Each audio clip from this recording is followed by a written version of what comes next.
Welcome to the pool of science students. आज का हमारा टॉपिक है अस्टिलागो, जिसे हम स्मट भी कहते हैं। सबसे पहले हम देखते हैं कि ये पाए कहाँ जाते हैं, इसके हम अक्रस देखते हैं। तो ये जो है ग्रासेस के ऊपर पैरासाइट होते हैं, जैसे कि वीट वगैरह यानी कि गंदम के पौधे के ऊपर या अदर ग्रासेस जो होती हैं, जो फसलें होती हैं, उनके ऊपर ये पैरासाइट के तौर पे एक्ट करते हैं, यानी उनमें डिजीज़ काज करते हैं। कॉमनली इसका नाम है अस्टिलागो का स्मट। इसके अलावा ये ग्रासेस की ओवरीज पर अटैक करते हैं, यानी जब न्यू जो है अंदर दाना बन रहा होता है प्लांट्स के अंदर, तो उन ओवरीज के ऊपर इनका अटैक होता है। सम टाइम ये कम्प्लीटली जो है वो होल ईयर यानी जो सिट्टा होता है गंदम का, उसको पूरा ही डिस्ट्रॉय कर देते हैं, बर्बाद कर देते हैं, या फिर उसके ब्लैक पाउडरी मैस बना देते हैं, जिसको हम ब्लैक स्पोर्स भी कहते हैं। अस्टिलागो ट्राइटिकाइड जो है ये पाकिस्तान में कॉमनली पाया जाता है। ये गंदम के ऊपर अटैक करता है। इसके अलावा अस्टिलागो एविना जो है ये ओट के ऊपर अटैक करता है। इसके अलावा अस्टिलागो नोडा जो है ये बार्ले प्लांट के ऊपर अटैक करता है। अस्टिलागो जी जो है ये मेज़ यानी मकई के ऊपर अटैक करता है। तो ये कुछ अस्टिलागो की स्पीशीज़ बताई गई हैं जो कि डिफरेंट फसलों के ऊपर अटैक करती हैं। अब हम देखते हैं कि वेजिटेटिव स्ट्रक्चर जो है वो अस्टिलागो की क्या है। तो अस्टिलागो का जो माइसीलियम होता है वो मोनोकैरियोटिक भी होता है और डाइकैरियोटिक भी होता है। मोनोकैरियोटिक मतलब एक न्यूक्लियस वाला, और डाइकैरियोटिक मतलब जिसके अंदर दो न्यूक्लियाई पाए जाते हैं। मोनो मीन एक, कैरियोटिक मीन न्यूक्लियस, और डाई मतलब दो, कैरियोटिक मीन न्यूक्लियस। तो दो न्यूक्लियस और एक न्यूक्लियस वाले हाइफी जो है वो अस्टिलागो के माइसीलियम के होते हैं। हाइफी जो है ये सेपरेट होते हैं। सेपरेट मतलब कि हाइफी जो है उसके अंदर वाल्स पाई जाती हैं, इसको हम क्रॉस वाल कहते हैं। तो इसके अंदर छोटे छोटे खाने होते हैं, जिसको हम कहते हैं कि हाइफी आर सेपरेट होती हैं। और अगर ये हाइफी बिल्कुल सिलेंडर की जैसा हो, जिसके अंदर कोई भी वाल ना हो, तो उसको हम ए सेपरेट कहते हैं। प्राइमरी माइसीलियम अस्टिलागो का मोनोकैरियोटिक होता है और ये शॉर्ट लिव्ड होता है और ये फर्दर ग्रो नहीं करता। शॉर्ट लिव्ड का मतलब है कि ये कुछ अर्से तक जिंदा रहता है, उसके बाद ये ऑटोमेटिकली डेड हो जाता है। सेकेंडरी माइसीलियम जो है अस्टिलागो का ये डाइकैरियोटिक होता है। इसके अंदर जो है वो दो न्यूक्लियस पाए जाते हैं, और ये जो है डाइकैरियोटिक हाइफी फर्दर जो है क्लेमाइडोस्पोर्स डिवेल्प करता है। अस्टिलागो का माइसीलियम जो है ये इंट्रासेलुलर और एक्स्ट्रा सेलुलर होता है, यानी कि जो प्लांट है प्लांट के ऊपर भी ग्रो करता है और प्लांट के अंदर की तरफ भी ग्रो करता है।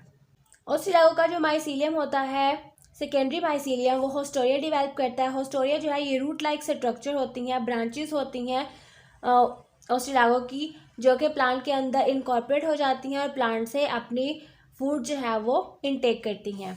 लाइफ साइकिल हम देखते हैं अस्टिलागो का। तो लाइफ साइकिल जो है ये डिफरेंट स्टेजेस में से गुजर के कंप्लीट होता है।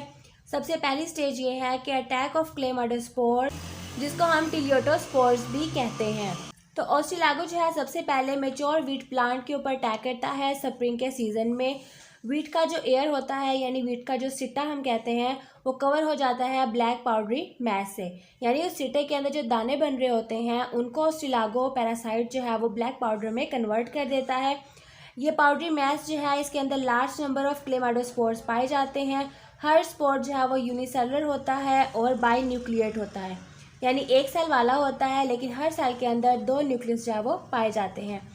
इस क्लेमाइडोस्पोर की थिक वाल होती है। तो ये पहली स्टेज में अपना काम कंप्लीट करता है स्पोर्स बनाने का। सेकंड स्टेज है फॉर्मेशन ऑफ पोरोमाइसीलियम, जिसको हम प्राइमरी माइसीलियम भी कहते हैं। तो क्लेमाइडोस्पोर जो है वो हवा के ज़रिए फैल जाते हैं और न्यू जो प्लांट होते हैं, जो हेल्दी प्लांट होते हैं, उनके ईयर्स यानी उनके सिट्टे के ऊपर ये गिर जाते हैं और वीट के सिट्टे के ऊपर या वीट एयर के ऊपर ये जर्मिनेशन स्टार्ट करते हैं। क्योंकि क्लेमाइडोस्पोर जो है वो बाई न्यूक्लिएट होता है, इसके अंदर दो न्यूक्लियस होते हैं, तो दोनों न्यूक्लियस जो है वो आपस में फ्यूज़ होकर डिप्लॉयड जाइगोट न्यूक्लियस बनाते हैं। जाइगोट जो है उसके अंदर मियोसिस होती है और जो स्पोर होता है वो शॉर्ट जर्म ट्यूब जो है वो डिवेल्प करता है, यानी अपनी जर्मिनेशन स्टार्ट करता है। उस जर्म ट्यूब की वजह से हम इसे कहते हैं पोरोमाइसीलियम। अब पोरोमाइसीलियम के अंदर ट्रांसफर सेप्टा जो है वो प्रोड्यूस होते हैं, जिससे पोरोमाइसीलियम जो है वो सेप्टेट हो जाता है, यानी उसके अंदर जो है वो छोटे छोटे खाने बन जाते हैं।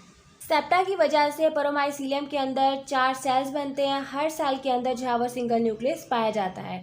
तो ये सेकेंड स्टेज कंप्लीट होती है। अब थर्ड स्टेज में बेसिडियोस्पोर्स बनते हैं। तो पोरोमाइसीलियम का जो हर सेल होता है वो एक स्टिग्मेटा जो है वो डेवलप करता है। स्टिग्मेटा जो है एक स्टाक लाइक स्ट्रक्चर होता है, एक बिल्कुल छोटा सा लॉन्ग स्ट्रक्चर होता है जो कि हर सेल के ऊपर डेवलप होता है, और बेसिडियोस्पोर जो है वो इस स्टाक लाइक स्ट्रक्चर के ऊपर बन जाते हैं। ये होगी थर्ड स्टेज। नेक्स्ट स्टेज है फोर्थ स्टेज, यानी फॉर्मेशन ऑफ सेकेंडरी माइसीलियम। अब सेकेंडरी माइसीलियम जो है डेवलप होगा तो बेसिडियोस्पोर जो है वो फर्दर जर्मिनेट करेगा और न्यू माइसीलियम बनाएगा। अब ये माइसीलियम जो है ये डाइकैरियोटिक होगा, यानी इसके अंदर 2 न्यूक्लियस जो है वो पाए जाएंगे। अब 2 न्यूक्लियस जो है कैसे पाए जाएंगे, तो जो हाइफी होगा वो हाइफी के जो 2 सेल्स होंगे वो आपस में कॉन्जुगेट करेंगे, तो हर सेल का न्यूक्लियस जो है वो 2 सेल्स आपस में कंबाइन होकर दोनों न्यूक्लियस एक सेल में आ जाएंगे। तो इस तरह डाइकैरियोटिक हाइफी जो है वो बन जाएगा। प्रोमाइसीलियम के जो सेल्स होते हैं वो जर्मिनेट करते हैं और हाइफी बनाते हैं डायरेक्ट ही ऑस्ट्रेलागोट्राइटिकाई के अंदर। ये हाइफी फर्दर कॉन्जुगेट करके डाइकैरियोटिक हाइफी में कन्वर्ट हो जाते हैं, लेकिन ये फर्दर बेसिडियोस्पोर्स डेवलप नहीं करते। डाइकैरियोटिक हाइफी जो है ये होस्ट प्लांट यानी वीट प्लांट की ओवरीज को इन्फेक्ट करते हैं और इनसाइड द ओवरी जो है ये ग्रो करते हैं, यानी इंट्रासेलुलर ग्रोथ इनकी होती रहती है, प्लांट के ऊपर जो है एक्स्ट्रा सेलुलर ग्रो नहीं करते। इसके अलावा ये ग्रो करते करते इनसाइड प्लांट के एम्ब्रियो तक पहुंच जाते हैं और फिर वहाँ पे जो है वो डिजीज़ काज नहीं करते, लेकिन वहाँ पे डोरमेंट हो जाते हैं। यानी हमने वीट की फसल जो है वो काश्त कर ली तो हर दाने के अंदर जो है ये पैरासाइट मौजूद होगा, लेकिन डिजीज़ काज नहीं करेगा, डोरमेंट हो जाएगा, यानी छुप जाएगा अंदर हर एम्ब्रियो के। नेक्स्ट स्टेज में है फॉर्मेशन ऑफ क्लेमाइडोस्पोर।